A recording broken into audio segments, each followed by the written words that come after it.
ABC කියලා ත්‍රිකෝණයක් තියෙනවලු. ඒකේ AB පාදයේ D වෙනකන් දික් කරලා තියෙනවලු. රූපයක් තියෙනවා ඒ විදිහට ඇඳපුවා. ඒකේ x වල අගය තමයි හොයන්න කියලා තියෙන්නේ. රූපේ ඒ විදිහටම බෝඩ් එකේ පිටපත් කරගත්තොත් එහෙම දීලා තියෙනවා ABC ත්‍රිකෝණේ AB පාදයේ D වෙනකන් දික් කරලා තියෙනවා.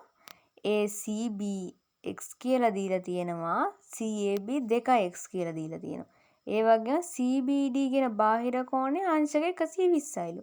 මේ 120 සමාන වෙනවානේ අභ්‍යන්තර සම්මුඛ කෝණ දෙකේ එකතුවට ප්‍රමේයට අනුව. එතකොට 2x ධන x සමාන වෙනවා අංශක 120යි. හේතුව තමයි ත්‍රිකෝණයක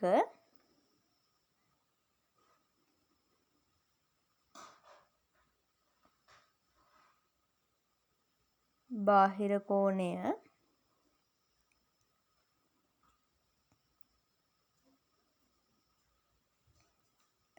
අභ්‍යන්තර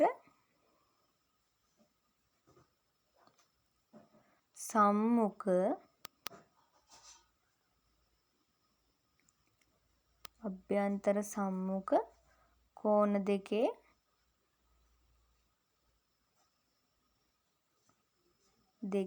අයික්‍යයට සමාන වේ. මේක ලියන්න පුළුවන් මේ විදියට නැතුව බාහිර කෝණය සමානයි අභ්‍යන්තර කෝණවල අයික්‍යයකටත් ලියන්න පුළුවන් හේතු විදියට. එතකොට 2x x එකතු වුණාම 3x එනවා. අංශක 120යිනේ. x තනි කරගන්න දෙපැත්තම 3ෙන් බෙදනවා. මෙතන x 3ට 3 කැපෙනවා. x විතරක් ඉතුරු වෙනවා. x සමාන වෙනවා 120 බෙදීම 3යි කියන්නේ අංශක 40යි.